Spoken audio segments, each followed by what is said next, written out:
It's time for another episode of I Am Northwest Arkansas, the podcast covering the intersection of business, culture, entrepreneurship, and life in general here in the Ozarks. Whether you are considering a move to this area or trying to learn more about the place you call home, we've got something special for you. Here's our host, Randy Wilburn.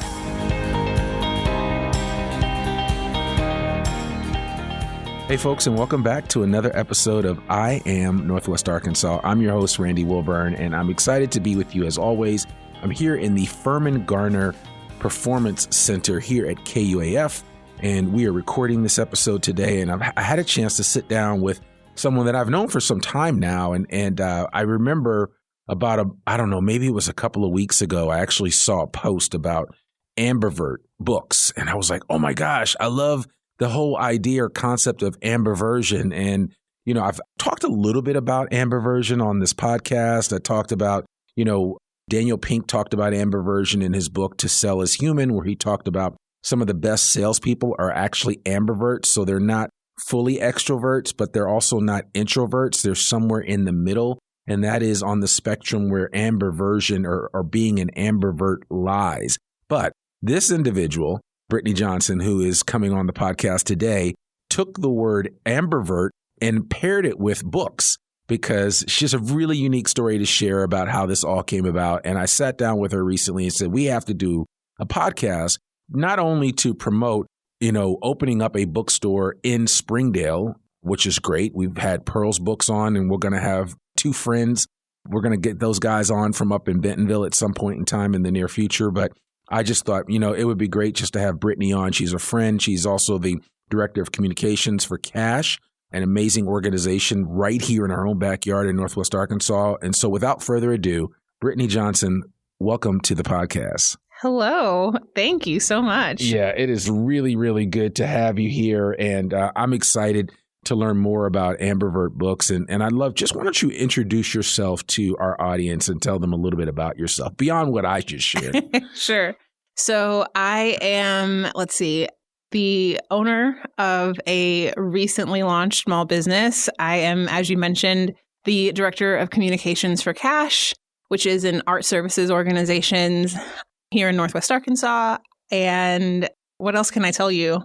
Native Houstonian. I've lived in Northwest Arkansas for 7 going on 8 years now, which it's hard to believe how much time has passed. It still feels like it was yesterday that I just moved here. But everybody has a story like that, though. When you talk about Northwest Arkansas, you get here, and I don't know if you're listening to this and you're not from here. One thing I will say is that time does fly really quickly once you get here. Once you get here, it's like, man, I actually really am enjoying myself. And I'm celebrating 10 years. You got 7, I got 10, and I still feel like a new guy on the block. But I mean, it's really cool. There's just something about it that, not that time stands still, because that doesn't happen for anyone, but I do think that I've really enjoyed my time here, the season that I've been here. And so, I try to count it in days, but, again, it's just something special about it. So, 10 years is great. 7 years is awesome. So, well, thank you. Yeah, absolutely. Absolutely. And I've lived in both Bentonville and Fayetteville. I'm in Fayetteville now, but I have kind of been on both ends of Northwest Arkansas, which is exciting. Well, and I'm glad you said that, and before we get in too deep into it, just for the layperson listening, maybe they're thinking about different areas that they might move to, or, they're already here, but they are thinking about, making a move. How do you describe Bentonville differently than you describe Fayetteville for somebody that might not be from here? That's a good question. I think, coming from a bigger city, I'm used to driving. And so I think that both cities are completely accessible no matter where you live. So you can take advantage of the best of both cities at any point in time. But I think Fayetteville has much more of a college student, laid back college town type of atmosphere, which you probably hear a lot. And Bentonville feels more business oriented. A lot of people move to Bentonville and choose to live in Bentonville initially because of jobs or work or proximity to their job, and then discover all that Bentonville has to offer after they arrive. So I think those are the two. One feels more focused on business and commerce, and the other feels more focused on the university. But like I said, I think both are accessible no matter, as long as you have a car. Yeah, no, you're absolutely right. And I think that the beauty of it is, and I was actually just all the way up in Centerton, which is a city just outside of Bentonville. And you have to drive through Bentonville to get to Centerton, but it's all not that far apart, and especially from somebody from H-Town, because like you literally everywhere you go takes at least half an hour. Exactly. So you get it. You totally get it. So listen, why don't you, and I know you have a really interesting history, but tell us a little bit about this decision to open up a bookstore. And mind you, I mean, that's not an easy endeavor, right? Because Uncle Amazon is sitting right there on everybody's browser. Most people, or a lot of people, have a smart speaker in their home, so they can just ask Alexa to send them the latest, New York Times best-selling book, or, Amazon top 5 book or whatever. But talk to us about your desire to open up an independent bookstore here in Northwest Arkansas. Yeah, it's been a journey, and I'm at this point, I'm about 6 months in, and I'm still learning so much. But essentially, the journey sort of started because I wasn't finding what I needed or what I was interested in. And that's not just a Northwest Arkansas problem. It's an across the country problem. There are very few bookstores anywhere in the United States that focus on Spanish language literature, which is what I'm doing. Yeah, and I apologize. We did not cue it up that way because it's not just any regular bookstore. Why don't you also really kind of just talk about why that is the case? Yeah. So to take you back into the not too distant past, I studied Spanish in college. It was one of my majors, and I took several literature classes, which introduced me to books that would probably be considered classics now by most people's standards, books like 100 Years of Solitude, for example. Mm-hmm. And I have always enjoyed reading. I loved those classes. And when I graduated, I was really interested in keeping up my level of fluency, keeping up my ability to learn and understand the language in any way that I could, music, movies, and books. And so I went back and read a lot of those books from that Latin American boom from the 50s and the 60s, which are widely available. You can go to Barnes & Noble, you can go on Amazon, you can find 100 Years of Solitude almost anywhere, right? And then I moved into, okay, well, maybe I'll read books to keep going, some of my favorite books in Spanish. So I read, for example, like the Harry Potter series. That's actually one of my, when I go to a different country, I get my favorite book in the series in the language of that country. That's my souvenir for myself. Fun fact. Cool. So I read that entire series and some other things like that in Spanish. And then I kind of began to wonder, like, what else is there? And I'm very fortunate to travel for work and for pleasure and spent time in Chicago and New York and LA and Miami. And each time I would go visit somewhere new, I would kind of do a Google search to see, is there a bookshop that has Spanish? Is there a Spanish language bookshop? What was there was a lot of bookshops that had Spanish sections, which primarily carried translations like Twilight or what have you, or bookshops that focused on Christian literature, self-help type of things. So like developing your relationship with God, for example, just more religious type of materials, which was not what I was looking for. And over time, I realized, okay, this isn't an area that I think anyone is fulfilling or servicing. And it took traveling to Mexico City with some friends in 2022 and really just kind of seeing the breadth of going to a library, going to a bookstore and seeing the breadth of what was available and realizing, okay, if I want to be able to read and buy and enjoy products, which I see there's plenty of all around me, maybe I have to do something myself. And so that's kind of when the wheel started turning. Okay. Interesting. And what did your research show you that in terms of like this type of bookstore based on what was available? I think it's interesting because I think it's fairly well known that there are a lot of people across the country who speak Spanish as a native language. There's a significant number of people learning Spanish, whether that be in school or on Duolingo or what have you. There's so many people trying to engage with this language, and there are resources through Netflix or Amazon, or you can travel, but there's not easy access to literature originally written in the language, which is, I think, most people would tell you that there's good translations, there's serviceable translations, but there's nothing like reading the book in the language that it was originally written in, using the vocabulary that the author selected to express their ideas and their viewpoints. And so while I have a lot of respect for translators, I considered that as a career path at one point in time. I am really interested in trying to get books that were originally written in Spanish into people's hands. Yeah, I would imagine, though, you hear that expression, some things get lost in translation. Exactly. Exactly. And so it's like, wow, yeah, you don't think of it that way. And I remember, and this is not a flex on my part, but I remember got a minor in German when I went to Howard.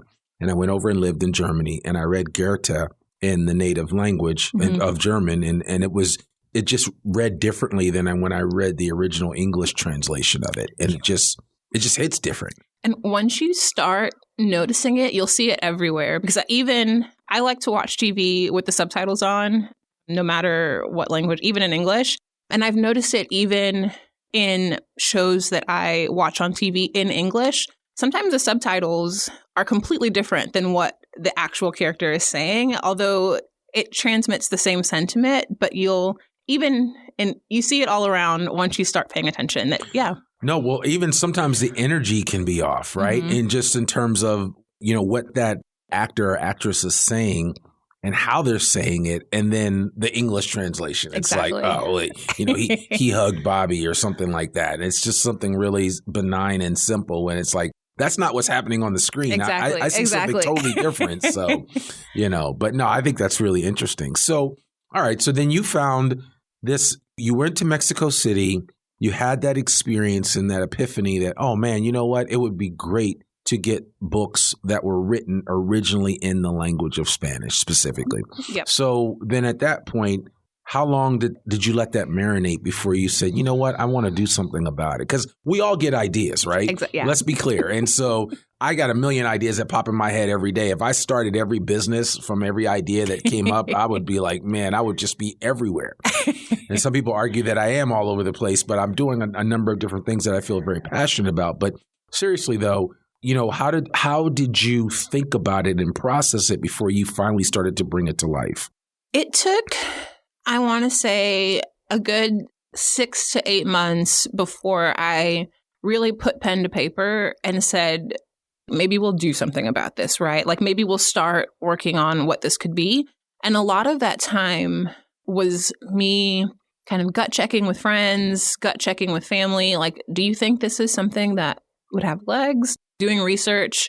I think I had a really good conversation with the folks over at Startup Junkie.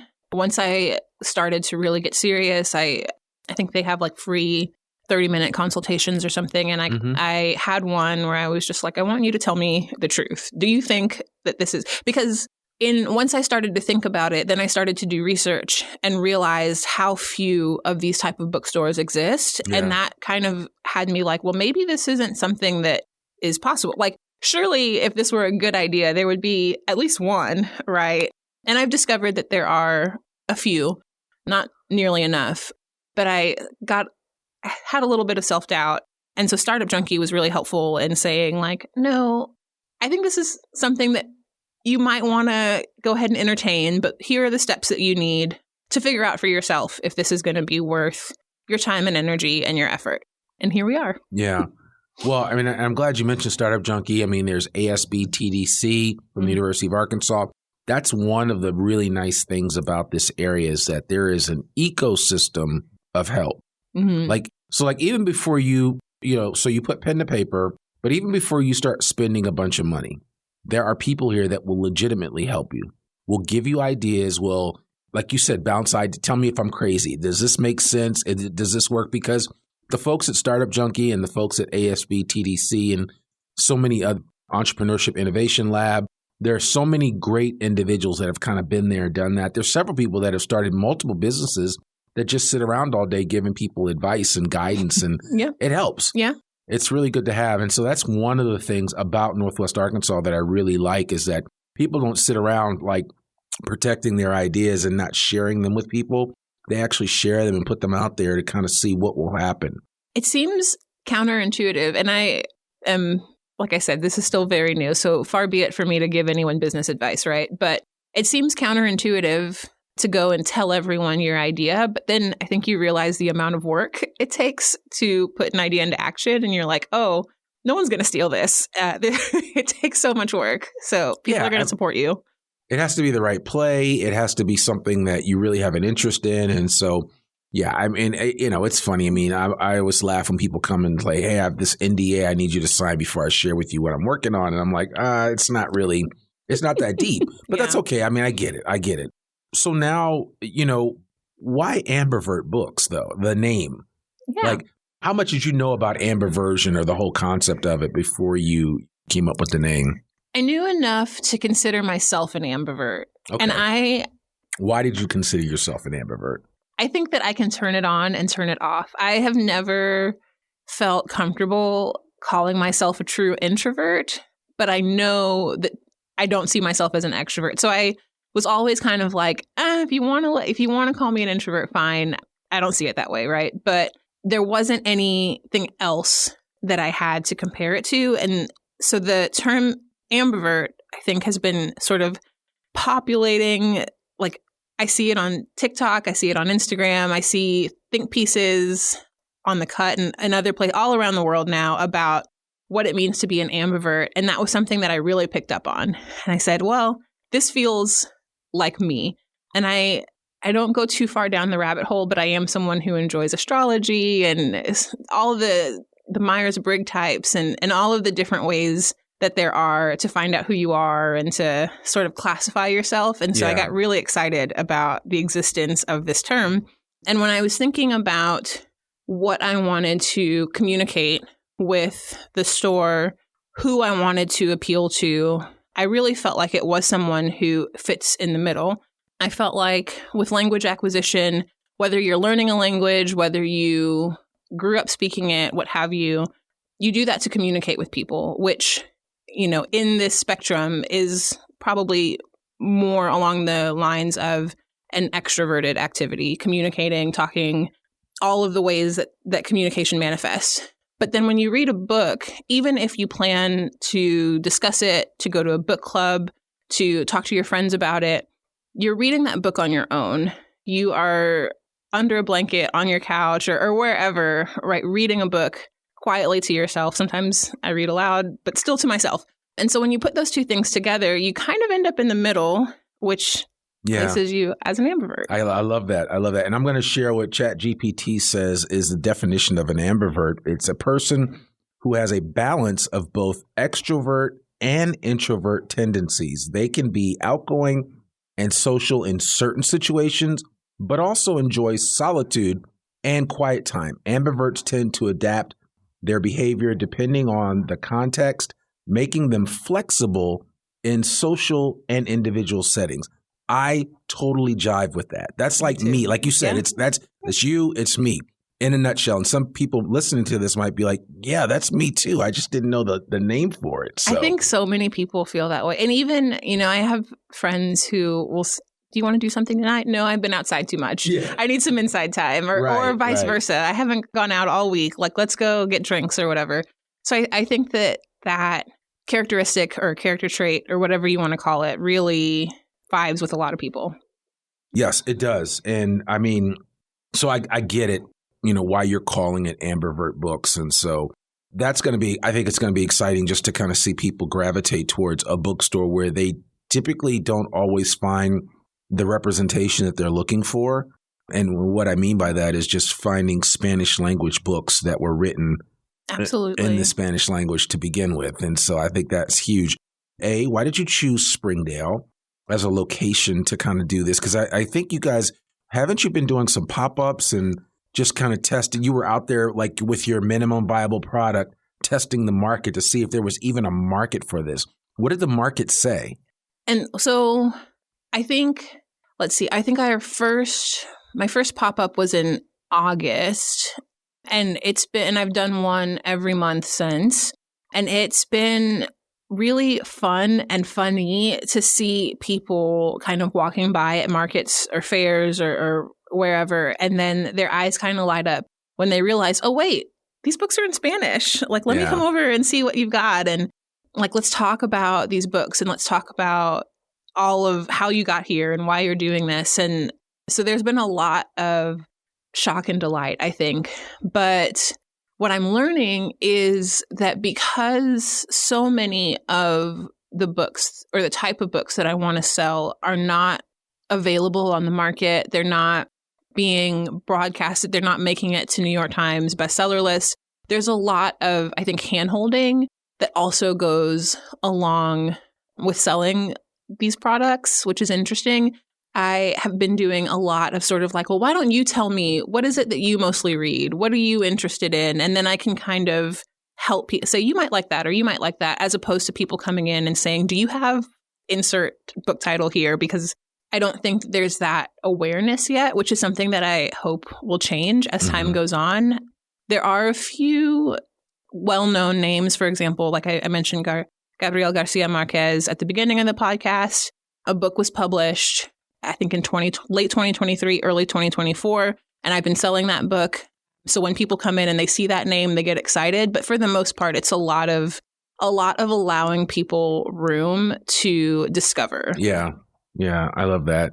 Well, and I think, Springdale's a great place to do that too, because of the Latinx population that's in Springdale. I mean, they're all over. It is one of the fastest growing demographic groups in Northwest Arkansas.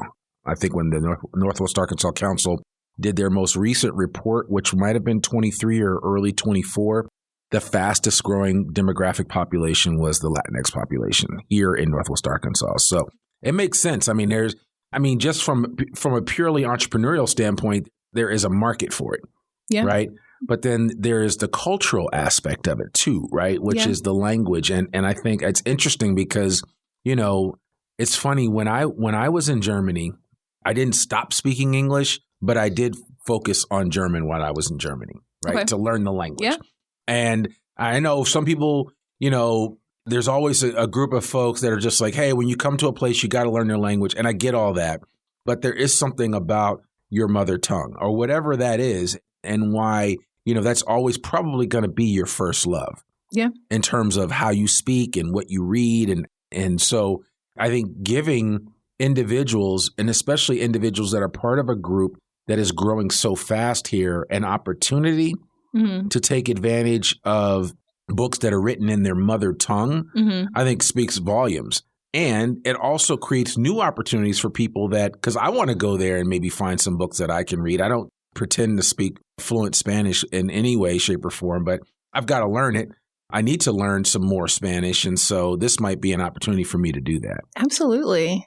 And, I think one of the hardest things about learning a language as an adult is that you have this rich, varied vocabulary that's been developed over 20, 30, 40 years. And then you go to learn this other language and you know what you want to say. Right. But you don't have the words to say it, especially not in that eloquent, in the manner that you would do it in your native language. And so really sort of allowing yourself to talk or to speak like a child and having to kind of be in that mode is hard. But kids do it. People do it all the time. It's totally doable. Yeah, no, it definitely is. And I mean, like I said, sometimes you have to get out of your comfort zone to get comfortable, if that makes sense. So it's definitely something to consider. So now, at the time of recording this, have you already had your grand opening, or will there be a grand opening at some point in time? So to clarify, I've been contracted by the girls at Two Friends to help bring my bookstore into Casa Magnolia, which is a new project launching on the 18th of February is the grand opening. It's a really beautiful space in downtown Springdale, right off of Holcomb. And the bookstore there, I'll have books there. They're in Spanish. They're going to provide the books in English. The grand opening is the 18th, but there'll be food, there'll be coffee, there'll be ice cream. There's going to be a lot there to make you feel like you can come in and hang out and stay a while. Yeah. The bookstore itself is going to be donation based. Okay. So people can donate both money and books in both languages. And if you take a book down and you take it home with you, that's when we'll ask that you make a donation so that we can restock it, basically. And then if you want to just bring by, I know there's plenty of room for book donations as well. Yeah. But I'm excited. I'm excited to see. It'll be my first opportunity to see how people react in a long-term setup, which is something that I am really excited about. Yeah. And just to see like what questions do people ask, what books do people gravitate towards, what books are gone and what books remain, and just kind of testing the water a little bit more than is possible with a pop-up here today, gone tomorrow type of, That makes sense. So how did you connect with the ladies from Two Friends? Because like I said, I mean, and for the audience listening to this, at some point in time, I am going to do an episode with them. So depending on how far out in the future you're listening to this, that may already exist. There is an episode with Pearl's Books. I interviewed the founders of Pearl's Books, and I'm a huge fan of independent bookstores and independent booksellers, period. So I think we need to promote them as much as possible. Absolutely. Also for used bookstores, because I hate to see books go unused or just thrown out. Yeah. That's like heresy. So, even if you don't go to a bookstore and buy something brand new off the shelf, there's plenty of secondhand bookstores that are selling books. And I'm still looking for my copy of The Power Broker, but that's neither here nor there. I'm trying to find a copy. I just can't find a copy anywhere. If anybody listening to this podcast can get me a copy of The Power Broker, tattered, I don't care. I just want an original copy of The Power Broker by Robert Caro. If you can find it, it's arguably one of the top 100 books ever written. I'll buy it from you. So just let me know. You know how to reach me. hello@IamNorthwestArkansas.com. There, I digress. I'll move back into this conversation. But no, I mean, I think it's important for people to have options. But how did you connect with the women from Two Friends? So we had been friends for a few years. Actually, I love and appreciate them so much. My car died in the middle of the pandemic in like 2021 when there were no cars to be purchased. And Monica actually let me borrow her car for like a week and a half, which was just like, so we have been friends for a long time before I ever started thinking about a bookstore or anything. And they've been really supportive of me undergoing this journey. So they actually reached out to me and they said, hey, we would love to work with you on this. We know that the Casa Magnolia owners are really interested in having books in Spanish. And quite frankly, if you can do this and take it off of our plate, that would be fabulous. So why don't you come into the shop and we'll chat about what the project is and the timelines and everything. And I hopped on that immediately and said, yes, absolutely. I mean, that's called community collaboration at its finest. Exactly. Yeah, exactly. I love hearing stories like that. So that's kind of here we are now. So that it started with that. It started with you just having a relationship with them, and it's moved all the way over to you starting your own bookstore and actually filling in a niche that has not been filled in here in Northwest Arkansas. And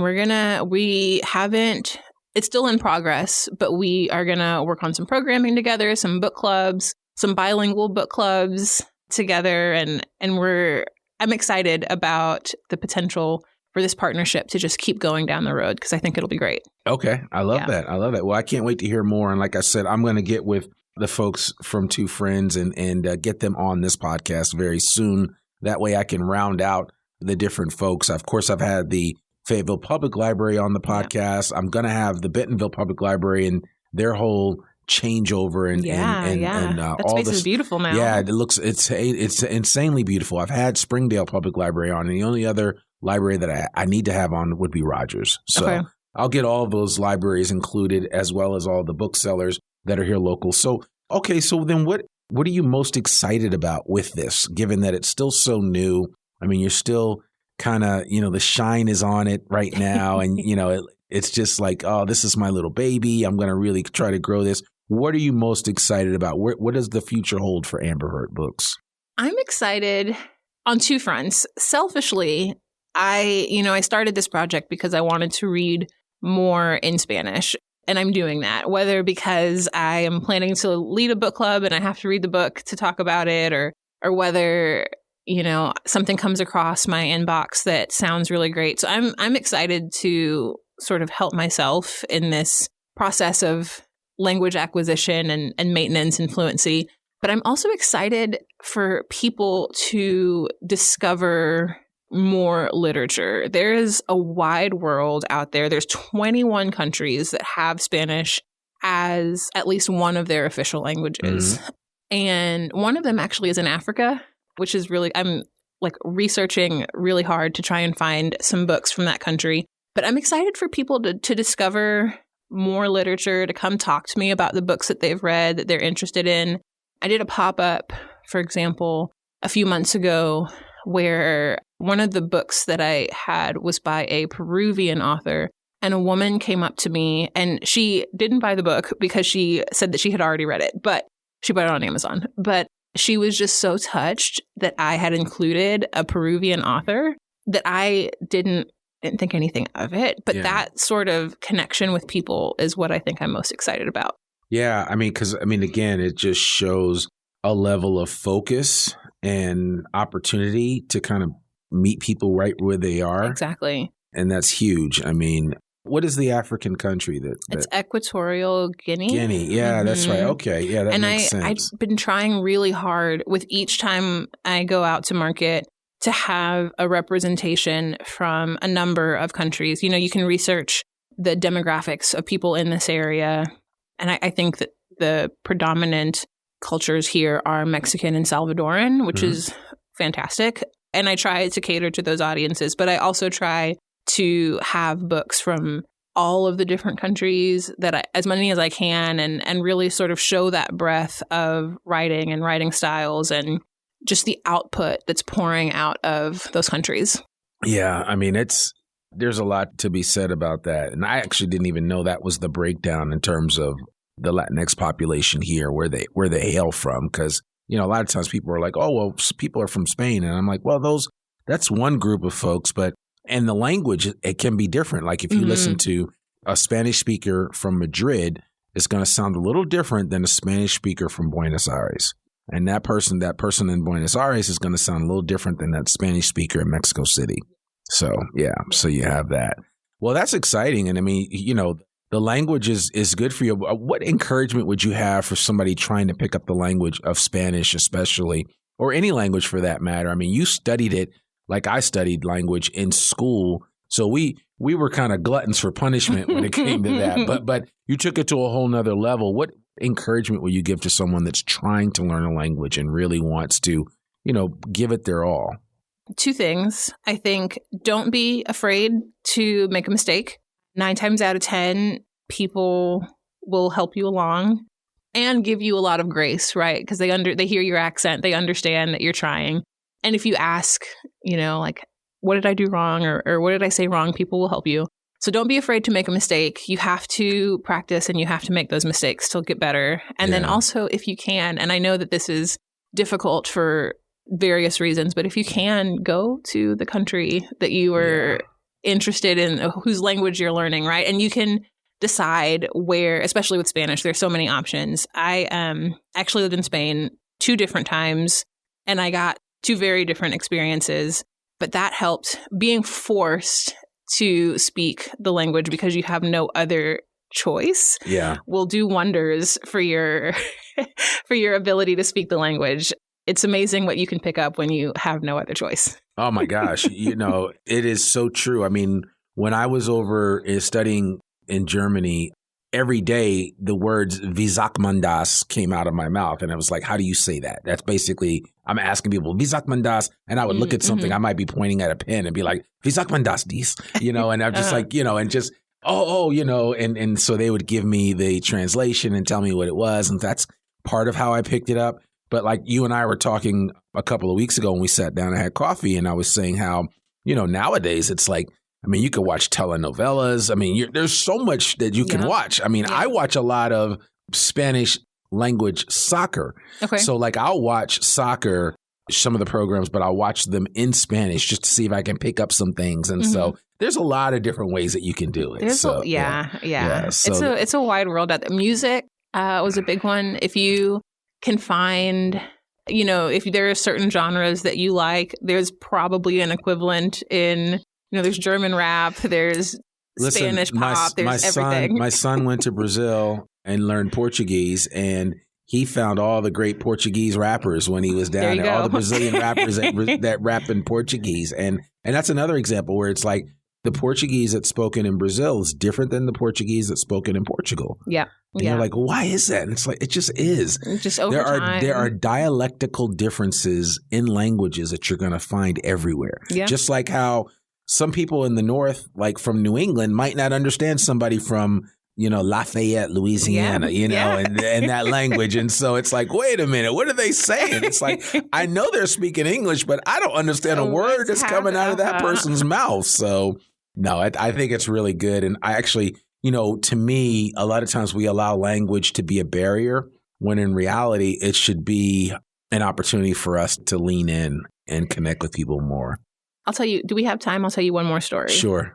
So if we go way, way, way back in time, part of what started this process for me was my own family. So my family is Caribbean. My grandfather had a half brother. They were both born in St. Lucia. And my grandfather and his mom went to Trinidad when he was small. And at that time, St. Lucia spoken like a patois. Trinidad was an English colony. It spoke English. And so my grandpa and his brother, they didn't have a relationship after they left the island. My grandpa then, as an adult, came to the United States with my mom and my grandmother. And towards the end of my grandpa's life, he really wanted to find that brother. Yeah. He really wanted to reconnect. And so my mom did her best to track them down, found him, got him on the phone. And over, after 50, 60 some odd years, my grandpa forgot the patois. And my, I guess, great uncle, is that who that'd be? Yeah. Mm-hmm. Never learned English. So they couldn't talk to each other. They knew who it was on the phone, but they couldn't get past like, hello, how are you? And it broke my heart to have that be the way that this relationship played out. Yeah. And I remember thinking, like, I never want that to be in that. And not that it would. My brother and I both grew up together, both speak English. I talk to him all the time. But I just remember how, like, that cut me deep. And my grandpa got off the phone and was so happy, even through that lack of communication, was so happy because he knew that he'd been on the phone with his brother. Yeah. But still, they couldn't really, Yeah, I got it. So, I got it. Yeah, that makes sense. That makes a lot of sense. Yeah, I mean, it is important, and language is important for us to take time to learn it and understand it and the nuances of language. So, but now this has really been great. So I'm excited. I know a lot of our listeners are going to be excited about checking out Ambivert Books. Please do. And we're going to have you give us a quick, in Spanish, just encouragement for people to come out and check out Ambivert Books. Oh, you're putting me on the spot. Yes. Okay. Bear with my accent, but Ambivert Books es una librería con enfoque en la lengua española. Todos los libros están originalmente escritos en español y estamos tratando de expandir el acceso a la literatura internacional, especialmente la literatura en español. All right. Very good. Very good. Well, we will certainly share that out because I think it's good for people to hear that in their native tongue and be encouraged to kind of check out Ambivert Books. But Brittany Johnson, thank you so much for joining us today. And actually, we're going to have you back on another episode when we feature Cash, the company that you work with. So I'm really excited about that. But no, thank you so much for joining us. And first of all, we applaud you for starting Ambivert Books, but more importantly, we encourage you to keep going with it, and we wish you nothing but continued success. Thank you. Absolutely. Thank you. This has been great. Yeah, absolutely. Well, there you have it, folks. Another episode of the I Am Northwest Arkansas podcast. To learn more about us, you can visit our website at iamnorthwestarkansas.com. Remember, our podcast comes out every Monday, rain or shine. And also, you can find our podcast on every major podcasting platform, including Apple Podcasts. And the reason why I always mention Apple Podcasts is because we would love it if you were on Apple Podcasts, to rate and review the podcast and let us know what you think about it. We read all of those reviews. I'm your host, Randy Wilburn, and we'll see you back here next week for another new episode of the I Am Northwest Arkansas podcast. Peace. We hope you enjoyed this episode of I Am Northwest Arkansas. Check us out each and every week, available anywhere that great podcasts can be found. For show notes or more information on becoming a guest, visit iamnorthwestarkansas.com. We'll see you next week on I Am Northwest Arkansas.